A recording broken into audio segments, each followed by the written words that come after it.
নমস্কাৰ জনাইছোঁ আৰু আজি বিশেষভাৱে ৰাজ্যিক মহিলা মৰ্চাৰ তৰফৰ পৰা শিৱসাগৰ জিলা মহিলা মৰ্চাৰ জিলা পৰ্যায়ৰ বিষয়ববীয়া মণ্ডলৰ সভানেত্ৰী সাধাৰণ সম্পাদিকা আৰু এই জিলাখনৰ পৰা আমাৰ ৰাজ্যিক মহিলা মৰ্চাত যিসকল দায়িত্বত আছে আৰু ইয়াৰ বিভিন্ন পৰ্যায়ৰ আমাৰ পঞ্চায়তৰ পৰা আৰম্ভ কৰি জনপ্ৰতিনিধি আছে মহিলাৰ ফালৰ পৰা আৰু বিশেষভাৱে জ্যেষ্ঠ কাৰ্যকৰ্তা কিছু পাতি আজি বিশেষভাৱে আমি সাংগঠনিক দিশৰ ওপৰত আলোচনা কৰিম। কাৰণ এইবাৰ আমাৰ যিবিলাক কমিটি গঠন হ'ল ৰাজ্যিক পৰ্যায়ৰ পৰা আমাৰ জিলা মণ্ডললৈকে সকলোখিনি নতুন কমিটি আৰু ইয়াত কিছু সংখ্যক আমাৰ দলৰ দায়িত্ব পোৱা মহিলা অকণমান নতুনকৈ দায়িত্ব পাইছে। গতিকে আমি সাংগঠনিক দিশটো যদি সবল শক্তিশালী কৰিব লাগে তেতিয়া সংগঠনৰ নিয়ম নীতিখিনি প্ৰথম আমি জানিব লাগিব। গতিকে সেইকাৰণে আমি সকলোকে লৈ ইতিমধ্যে কেইবাখনো জিলা আমি ঘূৰিছোঁ। এইবাৰ আমাৰ আজি শিৱসাগৰ জিলাত প্ৰথমখন হ'ব, ইয়াৰ পিছত আমাৰ চৰাইদেউত আছে। গতিকে আমি সাংগঠনিক দিশৰ ওপৰত আলোচনা কৰিম, তেওঁলোকৰ সমস্যাবিলাক আৰু বুথ পৰ্যায়লৈ তেওঁলোকে কেনেকৈ যাব লাগে। আমাৰ মহিলা মৰ্চাৰ গোট বাহিনী গঠন কৰা এটা নিয়ম আছে, একদম শেষৰ যিটো আমাৰ মানে সংগঠনৰ ভেটি। গতিকে বুথ বাহিনী গঠনৰ পৰা আৰম্ভ কৰি আমি সাংগঠনিক দিশৰ ওপৰত আলোচনা কৰিম, যাতে মহিলাখিনি আমি অকল ঘৰৰ ভিতৰতে আবদ্ধ নাথাকে। আজি ৰাজনৈতিকভাৱে যথেষ্টখিনি সক্ৰিয় হৈছে মহিলাসকল, সামাজিকভাৱে সক্ৰিয় হৈছে। গতিকে ওলাই আহক, আমি যিসকল একেবাৰে তৃণমূল পৰ্যায়ৰ মহিলা আছে তেওঁলোকক লৈ আমি যাতে আমাৰ ভাৰতীয় জনতা পাৰ্টী আৰু চৰকাৰ দুখনৰ যিবিলাক আঁচনি তেওঁলোকে প্ৰকৃত অৰ্থত উপলব্ধ হৈছে নাই, আৰু যদি তেওঁলোকৰ কিবা সমস্যা আছে, পোৱাত কিবা অসুবিধা হৈছে, আমাৰ দলীয় সাংগঠনিকৰ লগত জড়িত মহিলাসকলক সেইখিনি সমস্যা সমাধানৰ কাৰণেও তেওঁলোকৰ লগত আমি আলোচনা কৰিম। গতিকে আজি বিশ্বৰ ভিতৰত সৰ্ববৃহৎ দল, কেন্দ্ৰত চৰকাৰ, ৰাজ্যিকত চৰকাৰ আছে, মাননীয় প্ৰধানমন্ত্ৰী নৰেন্দ্ৰ মোদী ডাঙৰীয়া, মুখ্যমন্ত্ৰী ডক্টৰ হিমন্ত বিশ্ব শৰ্মা ডাঙৰীয়াই ইতিমধ্যে মহিলাসকলক আগুৱাই নিয়াৰ কাৰণে যথেষ্টখিনি পদক্ষেপ লৈছে, শিক্ষাৰ ক্ষেত্ৰতে হওক বা মহিলাসকল স্বাৱলম্বী হোৱাৰ ক্ষেত্ৰতে। গতিকে এই বাতৰিটো যদি আমি দলীয় দায়িত্বত থকাসকলে যদি ৰাইজৰ মাজলৈ লৈ নাযাওঁ তেতিয়াহ'লে দলৰ সংগঠনটো কেতিয়াও শক্তিশালী নহ'ব। গতিকে আজি সেই সংগঠনৰ ওপৰতে আমি আলোচনা কৰিম আৰু আগন্তুক 2026 নিৰ্বাচন আছে। গতিকে এই শক্তিটো আমি তেতিয়ালৈকে অটুট ৰাখিব লাগিব। গতিকে তেওঁলোকক মনোবল দিয়াৰ লগতে আৰু দলৰ হৈ যাতে তেওঁলোকে সক্ৰিয়তাৰ কাম কৰি থাকে তাৰ বাবে তেওঁলোকৰ আলোচনা কৰি তেওঁলোকক আহ্বান জনায়। এতিয়া বিভিন্ন কথা ক'ব আপোনালোক স্বাভাৱিক, কাৰণ বিৰোধী ক'বলৈ এখন চৰকাৰৰ এগেইনষ্টে কি ক'বলৈ তেওঁলোকে সুৰুঙা এটা বিচাৰি থাকে। আজি যদি আমি চাওঁ, তেওঁলোকে কৈছে মহিলাসকলক আঁচনি দি এলেহুৱা কৰিছে। এতিয়া মই কিন্তু চাইছোঁ আজি সময়ত আমি যে আপোনালোকৰ নিশ্চয় এইটো পৰিলক্ষিত হৈছে আপোনালোকৰ নজৰতো, মহিলাসকলে যিটো সহায়ক গোট, এই গোটৰ জৰিয়তে যিবিলাক অনুদান আগবঢ়াইছে, আজি কিন্তু মহিলাসকলক বহুত উৎসাহী। তেওঁলোকে ঘৰৰ সকলো কাম চম্ভালাৰ লগতে নিজেই বিভিন্ন খাদ্য বস্তু, কাপোৰ কানি প্ৰস্তুত কৰি তেওঁলোকে কিন্তু এখন বজাৰলৈ লৈ গৈছে। বহুত ঠাইত আমি দেখিছোঁ মহিলা বজাৰ পাতি লৈছে। এই মহিলাৰ কাৰণেই এখন বজাৰ দিছে। কিহৰ কাৰণে? আত্মসহায়ক গোটৰ মহিলাসকলে কাম কৰিছে কাৰণে বজাৰখন পাতিব লাগিছে। আগতেতো এইটো ব্যৱস্থা নাছিল। মহিলাসকলক নিৰ্দিষ্টকৈ বজাৰ কিয় পাতিব লগা হ'ল? তাৰমানে হয়, মহিলাসকলে নিশ্চয় কিবা মানে নিজক স্বাৱলম্বী কৰাৰ কাৰণে অৰ্থনৈতিকভাৱে যাতে আগুৱাই যাব পাৰে সেইটো কাৰণে কাম কৰিছে। গতিকে কংগ্ৰেছে নে কোনো বিৰোধীয়ে যি কৈছে তাত ক'বলগীয়া একো নাই। মহিলাসকলে এতিয়া ভাৰতীয় জনতা পাৰ্টীক আঁকোৱালি লৈছে, চৰকাৰখনক তেওঁলোকৰ মানে সদায় সমৰ্থন জনাই আহিছে, কাৰণ সেইটো এজন সাধাৰণ গ্ৰাম্য অঞ্চলৰ মহিলাই সেইখিনি উপলব্ধি কৰিছে। আজি যিগৰাকী মহিলাসকলৰ মতে অকল ভাত ৰান্ধি বা নিজৰ স্বামীৰ তলত থাকি চলিব লাগিছিল, আজি কিন্তু তেওঁলোকে নিজে দুপইচা উপাৰ্জন কৰাৰ লগতে নিজৰ পৰিয়ালটোকো কিছু সকাহ দিয়া দেখিবলৈ পাইছোঁ। গতিকে এই কথা কোৱাখিনিৰ ওপৰত আমি কোনো গুৰুত্ব আৰু নাই আমাৰ সেই ক্ষেত্ৰত। 100% দলৰ কথা আপোনালোকে কৈছে যে ৰাইজৰ দলৰ যিজন বিধায়ক তেওঁ কি কৰিছে, আপোনালোকে মোতকৈ আপোনালোকৰ শিৱসাগৰৰ মানে জনসাধাৰণে বেছি অভিজ্ঞতা আছে আপোনালোকৰ। কি কৰিছে, কি কৰা নাই, ইয়াত কিমানখিনি উন্নয়নৰ ক্ষেত্ৰত কাম কৰিছে সেইটো আপোনালোকৰ পৰিলক্ষিত। কাৰণ তেওঁৰ মতে চিঞৰ বাখৰৰ বাহিৰে মই যিটো দেখিছোঁ, মানে তেওঁ বিৰোধী আসনত আছে, আমাৰ চৰকাৰখনৰ বিৰুদ্ধে কিবা ক'ব লাগে, চিঞৰিব লাগে, সেইটোৱে দেখিছোঁ। কিন্তু মানে সেইখিনি যে ৰাইজে গ্ৰহণ কৰিছে সেইটো কেতিয়াও নহয়।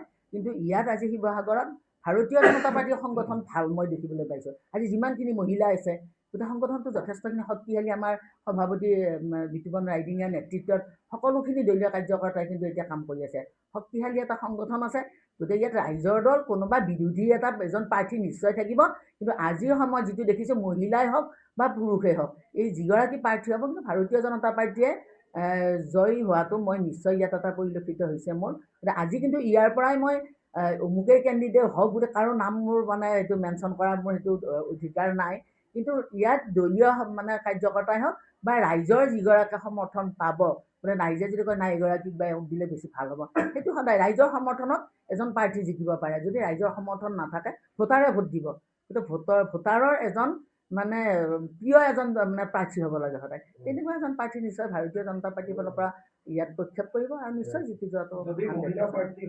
আজিৰ ডেটত মই যদি কওঁ, যদি আজিও যদি ইলেকশ্যন পাতে, অখিল গগৈ কোনো কাৰণতে ফেক্টৰ হ'ব নোৱাৰে, পুৰুষেই হওক মহিলাই হওক। বিজেপিৰ মহিলা মৰ্চাৰ পৰা প্ৰতিনিধিত্ব কৰি যিগৰাকী মহিলাই শিৱসাগৰত প্ৰতিদ্বন্দ্বিতা কৰিব, অখিল গগৈ কোনো ফেক্টৰ নহয়, অখিল গগৈ ফেক্টৰ নহয়। মই কৈছোঁ মানে ভাৰতীয় জনতা পাৰ্টীৰ আজিৰ যিটো গোটেই অসমতে গোটেই ভাৰততে যদি চাওঁ, ভাৰতীয় জনতা পাৰ্টী এটা শক্তিশালী দল নহয়। সাংগঠনিক দিশত হওক বা ৰাইজৰ সেৱা কাৰণৰ কাৰণে যিখিনি কৰিব লাগে সেইখিনি যথেষ্টখিনি কৰিছে। গতিকে মই অখিল গগৈ কোনো ফেক্টৰ নহয়। কিন্তু সিদ্ধান্ত আমিতো বিচাৰোঁ সদায়, কাৰণ এতিয়া যদি এখন সভা সমিতিলৈ যাওঁ, মহিলাৰ সংখ্যা সদায় বেছি যিকোনো ক্ষেত্ৰতে। যদি মহিলাসকল ওলাই আহিছে আৰু যোগ্য যদি মহিলা থাকে একোটা সমষ্টিত, তেতিয়াহ'লে মোৰ ফালৰ পৰা তাত আপত্তি কৰিবলগীয়া একো নাই। আৰু দলক আমাৰ নেতৃবৃন্দক সদায় আহ্বান জনাম, অনুৰোধ জনাম যাতে যিসকল যোগ্য মহিলা তেওঁলোকক তাৰ সমষ্টিত যদি যোগ্য মহিলা থাকে তেওঁলোকক প্ৰাৰ্থিত্ব দিব লাগে। কাৰণ ইতিমধ্যে মুখ্যমন্ত্ৰী মহোদয়ে কৈছে মহিলা আৰু যুৱ শক্তিক এইবাৰ প্ৰাধান্য দিব। গতিকে যথেষ্টখিনি আমাৰ মহিলা আছে তেনেকুৱা ধৰণৰ। আজি বুলি নহয়, বহু বছৰ বছৰ ধৰি দলৰ কামৰ লগত জড়িত হৈ তেওঁলোকে সামাজিকভাৱেও হিচাপে সক্ৰিয় আৰু সমাজৰ লগত পৰিচিত হৈছে। গতিকে ৰাইজে যদি বিচাৰে বা দলে সিদ্ধান্ত ল'লে, আৰু মহিলা মৰ্চাৰ ফালৰ পৰা মই সেইটোৱে জানো, আগতে আমাৰ বিধানসভাৰ ক্ষেত্ৰত মহিলাৰ সংখ্যা কম আছিল, 33% ৰিজাৰ্ভেশ্যনৰ কথা চলি আছে, হয়তো 29ত সেইটো ইমপ্লিমেণ্ট হ'ব পাৰে। কিন্তু তাৰ আগত আমি সংখ্যাটো বঢ়োৱাটো আমিও বিচাৰোঁ মহিলা মৰ্চাৰ তৰফৰ পৰা। গতিকে আমাৰ ৰাজ্যিক সভাপতি মাননীয় দিলীপ শইকীয়া ডাঙৰীয়া, মুখ্যমন্ত্ৰী মাননীয় ডক্টৰ হিমন্ত বিশ্ব শৰ্মাই নিশ্চয় সিদ্ধান্ত ল'ব। তেওঁলোকে কৈছে ইতিমধ্যে, আৰু যিটো এতিয়া গতি আমি মহিলাক আগুৱাই নিয়াৰে এটা পদক্ষেপ লৈছে, প্ৰকৃতাৰ্থত সন্মান কিন্তু এই চৰকাৰখনৰ সময়তে কিন্তু আমি দিয়া দেখিবলৈ পাইছোঁ। গতিকে এই ক্ষেত্ৰতো নিশ্চয় বিধানসভাত তেওঁলোকে সিদ্ধান্ত ল'ব। আৰু যিবিলাক সমষ্টিত যোগ্য মহিলা আছে গতিকে তেওঁলোকক নিশ্চয় প্ৰাৰ্থিত্ব দিয়াৰ কাৰণে তেওঁলোকে কেতিয়াও মানে এইটো ক্ষেত্ৰত সদিচ্ছা তেওঁলোকৰ থাকিব বুলি মোৰ বিশ্বাস। গতিকে আজিয়ে এইটো সমষ্টিতে অমুকক দিব লাগিব বুলি মই আজি শিৱসাগৰত আছোঁ, আমাৰ দীপিকা বাইদেউ যথেষ্টখিনি লাগি আছে, মই গম পাওঁ এই সমষ্টিৰ মহিলা হিচাপে পুৰণি তেওঁ এগৰাকী দলৰ কাৰ্যকৰ্তা। গতিকে তেনেকুৱা ধৰণৰ সমষ্টি নিৰ্ধাৰিতভাৱে মই ক'ব নোৱাৰিলেও আমি সময়ত মানে যিকেইটা সমষ্টিৰ পৰা মহিলাই এপ্লিকেশ্যন দিব আমাৰ ওচৰত, সেইখিনি এপ্লিকেশ্যন আমি জমা দিম আমাৰ নেতৃবৃন্দৰ ওচৰত, আৰু তেওঁলোকে যেনেধৰণে সিদ্ধান্ত লয় সেইমতে আমিও মানি যাম। ৰাইজৰ দলৰ যিজন বিধায়ক ইয়াতে কি কৰিছে, আপোনালোকে মোতকৈ আপোনালোকৰ শিৱসাগৰৰ মানে জনসাধাৰণে বেছি অভিজ্ঞতা আছে আপোনালোকৰ, কি কৰিছে কি কৰা নাই, ইয়াত কিমানখিনি উন্নয়নৰ ক্ষেত্ৰত কাম কৰিছে সেইটো আপোনালোকে পৰিলক্ষিত। কাৰণ তেওঁ মতে চিঞৰ বাখৰৰ বাহিৰে মই যিটো দেখিছোঁ, মানে তেওঁ বিৰোধী আসনত আছে, আমাৰ চৰকাৰখনৰ বিৰুদ্ধে কিবা ক'ব লাগে চিঞৰিব লাগে সেইটোৱে দেখিছোঁ। কিন্তু মানে সেইখিনি যে ৰাইজে গ্ৰহণ কৰিছে সেইটো কেতিয়াও নহয়। কিন্তু ইয়াত আজি শিৱসাগৰত ভাৰতীয় জনতা পাৰ্টীৰ সংগঠন ভাল মই দেখিবলৈ পাইছোঁ। আজি যিমানখিনি মহিলা আছে গতিকে সংগঠনটো যথেষ্টখিনি শক্তিশালী। আমাৰ সভাপতি বিতুপন ৰাইডিঙীয়াৰ নেতৃত্বত সকলোখিনি দলীয় কাৰ্যকৰ্তাই কিন্তু এতিয়া কাম কৰি আছে, শক্তিশালী এটা সংগঠন আছে। গতিকে ইয়াত ৰাইজৰ দল কোনোবা বিৰোধী এজন প্ৰাৰ্থী নিশ্চয় থাকিব। কিন্তু আজিৰ সময়ত যিটো দেখিছোঁ, মহিলাই হওক বা পুৰুষেই হওক, এই যিগৰাকী প্ৰাৰ্থী হ'ব কিন্তু ভাৰতীয় জনতা পাৰ্টীয়ে জয়ী হোৱাটো মই নিশ্চয় ইয়াত এটা পৰিলক্ষিত হৈছে মোৰ। আজি কিন্তু ইয়াৰ পৰাই মই অমুকেই কেণ্ডিডেট হওক বুলি কাৰো নাম মোৰ মানে এইটো মেনশ্যন কৰাৰ মোৰ এইটো অধিকাৰ নাই। কিন্তু ইয়াত দলীয় মানে কাৰ্যকৰ্তাই হওক বা ৰাইজৰ যিগৰাকী সমৰ্থন পাব, বোলে ৰাইজে যদি কয় নাই এগৰাকীক বা এওঁক দিলে বেছি ভাল হ'ব, সেইটো সদায় ৰাইজৰ সমৰ্থনত এজন প্ৰাৰ্থী জিকিব পাৰে। যদি ৰাইজৰ সমৰ্থন নাথাকে ভোটাৰে ভোট দিব, কিন্তু ভোটাৰৰ এজন মানে প্ৰিয় এজন মানে প্ৰাৰ্থী হ'ব লাগে সদায়। তেনেকুৱা এজন প্ৰাৰ্থী নিশ্চয় ভাৰতীয় জনতা পাৰ্টীৰ ফালৰ পৰা ইয়াত প্ৰক্ষেপ কৰিব আৰু নিশ্চয় জিকি যোৱাটো 100%। আজিৰ ডেটত মই যদি কওঁ, যদি আজিও যদি ইলেকশ্যন পাতে, অখিল গগৈ কোনো কাৰণতে ফেক্টৰ হ'ব নোৱাৰে, পুৰুষেই হওক মহিলাই হওক।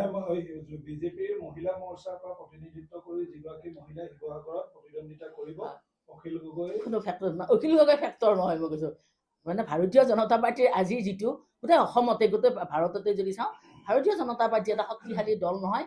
সাংগঠনিক দিশত হওক বা ৰাইজৰ সেৱা কাৰণৰ কাৰণে যিখিনি কৰিব লাগে সেইখিনি যথেষ্টখিনি কৰিছে। গতিকে মই অখিল গগৈ কোনো ফেক্টৰ নহয়। কিন্তু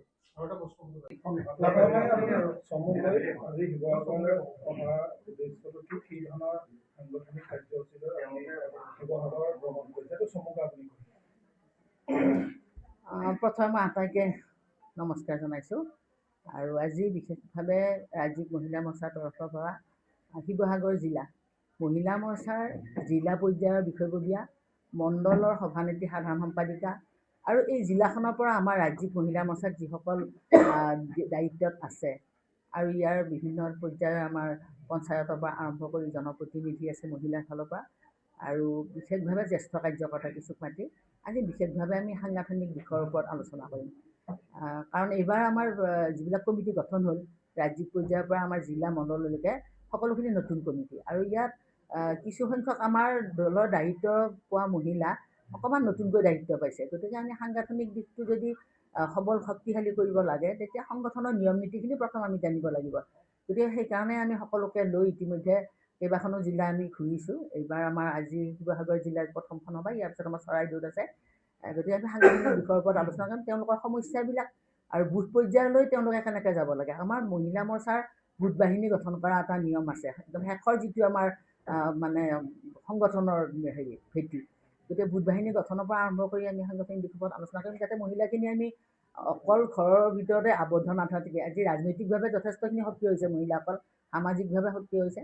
গতিকে ওলাই আহক, আমি যিসকল একেবাৰে তৃণমূল পৰ্যায়ৰ মহিলা আছে তেওঁলোকক লৈ আমি যাতে আমাৰ ভাৰতীয় জনতা পাৰ্টী আৰু চৰকাৰ দুখনৰ যিবিলাক আঁচনি তেওঁলোকে প্ৰকৃতাৰ্থত উপলব্ধ হৈছে নাই, আৰু যদি তেওঁলোকৰ কিবা সমস্যা আছে, পোৱাত কিবা অসুবিধা হৈছে, আমাৰ দলীয় সাংগঠনিকৰ লগত জড়িত মহিলাসকলক সেইখিনি সমস্যা সমাধানৰ কাৰণেও তেওঁলোকৰ লগত আমি আলোচনা কৰিম।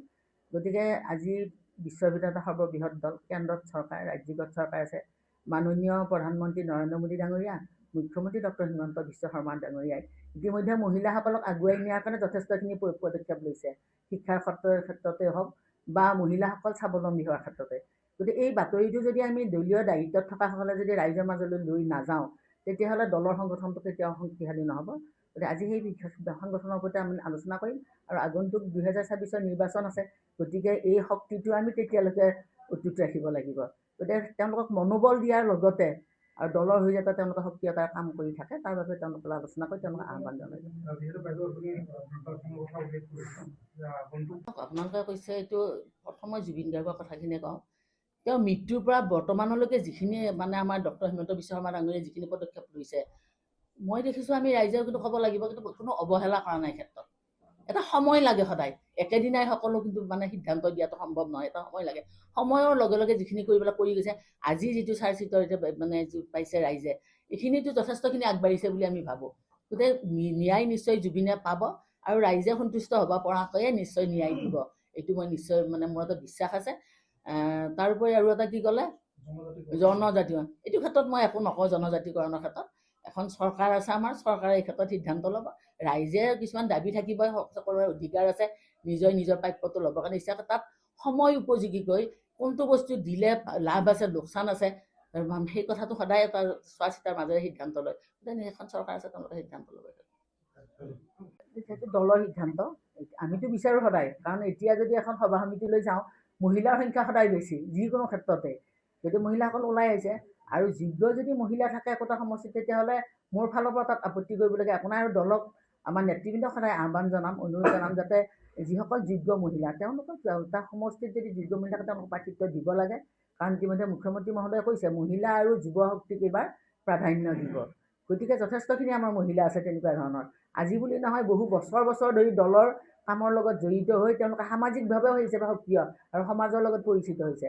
গতিকে ৰাইজে যদি বিচাৰে বা দলে সিদ্ধান্ত ল'লে, আৰু মহিলা মৰ্চাৰ ফালৰ পৰা মই সেইটোৱে জানো, আগতে আমাৰ বিধানসভাৰ ক্ষেত্ৰত মহিলাৰ সংখ্যা কম আছে, 33% ৰিজাৰ্ভেশ্যনৰ কথা চলি আছে, হয়তো 29ত সেইটো ইমপ্লিমেণ্ট হ'ব পাৰে। কিন্তু তাৰ আগত আমি সংখ্যাটো বঢ়োৱাটো আমিও বিচাৰোঁ মহিলা মৰ্চাৰ তৰফৰ পৰা।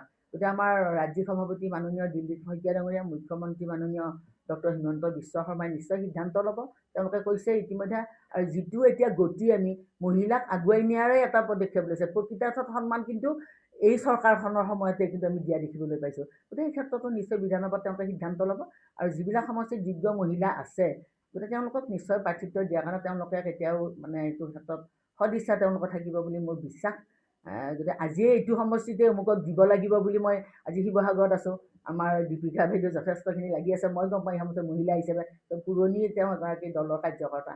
গতিকে তেনেকুৱা ধৰণৰ সমষ্টি নিৰ্ধাৰিতভাৱে মই ক'ব নোৱাৰিলেও আমি সময়ত মানে যিকেইটা সমষ্টিৰ পৰা মহিলাই এপ্লিকেশ্যন দিব আমাৰ ওচৰত, সেইখিনি এপ্লিকেশ্যন আমি জমা দিম আমাৰ নেতৃবৃন্দৰ ওচৰত, আৰু তেওঁলোকে যেনেধৰণে সিদ্ধান্ত লয় সেইমতে আমিও মানি যাম। মই তাকে কওঁ, এইটো বিৰোধীয়ে বিভিন্ন কথা ক'ব আপোনালোক স্বাভাৱিক, কাৰণ বিৰোধী ক'বলৈ এখন চৰকাৰৰ এগেইনষ্টে কি ক'বলৈ তেওঁলোকে সুৰুঙা এটা বিচাৰি থাকে। আজি যদি আমি চাওঁ, তেওঁলোকে কৈছে মহিলাসকলক আঁচনি দি এলেহুৱা কৰিছে। এতিয়া মই কিন্তু চাইছোঁ আজি আমাৰ আমি আপোনালোকৰ নিশ্চয় এইটো পৰিলক্ষিত হৈছে আপোনালোকৰ নজৰতো, মহিলাসকলে যিটো সহায়ক গোট, এই গোটৰ জৰিয়তে যিবিলাক অনুদান আগবঢ়াইছে, আজি কিন্তু মহিলাসকলক বহুত উৎসাহী। তেওঁলোকে ঘৰৰ সকলো কাম চম্ভালাৰ লগতে নিজেই বিভিন্ন খাদ্য বস্তু কাপোৰ কানি প্ৰস্তুত কৰি তেওঁলোকে কিন্তু এখন বজাৰলৈ লৈ গৈছে। বহুত ঠাইত আমি দেখিছোঁ মহিলা বজাৰ পাতি লৈছে। সেই মহিলাৰ কাৰণেই এখন বজাৰ দিছে। কিহৰ কাৰণে? আত্মসহায়ক গোটৰ মহিলাসকলে কাম কৰিছে কাৰণে বজাৰখন পাতিব লাগিছে। আগতেতো এইটো ব্যৱস্থা নাছিল। মহিলাসকলক নিৰ্দিষ্টকৈ বজাৰ কিয় পাতিব লগা হ'ল? তাৰমানে হয়, মহিলাসকলে নিশ্চয় কিবা মানে নিজক স্বাৱলম্বী কৰাৰ কাৰণে অৰ্থনৈতিকভাৱে যাতে আগুৱাই যাব পাৰে সেইটো কাৰণে কাম কৰিছে। গতিকে কংগ্ৰেছে নে কোনো বিৰোধীয়ে যি কৈছে তাত ক'বলগীয়া একো নাই। মহিলাসকলে এতিয়া ভাৰতীয় জনতা পাৰ্টীক আঁকোৱালি লৈছে, চৰকাৰখনক তেওঁলোকৰ মানে সদায় সমৰ্থন জনাই আহিছে, কাৰণ সেইটো এজন সাধাৰণ গ্ৰাম্য অঞ্চলৰ মহিলাই সেইখিনি উপলব্ধি কৰিছে। আজি যিগৰাকী মহিলাসকলৰ মতে অকল ভাত ৰান্ধি বা নিজৰ স্বামীৰ তলত থাকি চলিব লাগিছিল, আজি কিন্তু তেওঁলোকে নিজে দুপইচা উপাৰ্জন কৰাৰ লগতে নিজৰ পৰিয়ালটোকো কিছু সকাহ দিয়া দেখিবলৈ পাইছোঁ। গতিকে কোৱাখিনিৰ ওপৰত আমি কোনো গুৰুত্ব আৰু নাই আমাৰ সেই ক্ষেত্ৰত।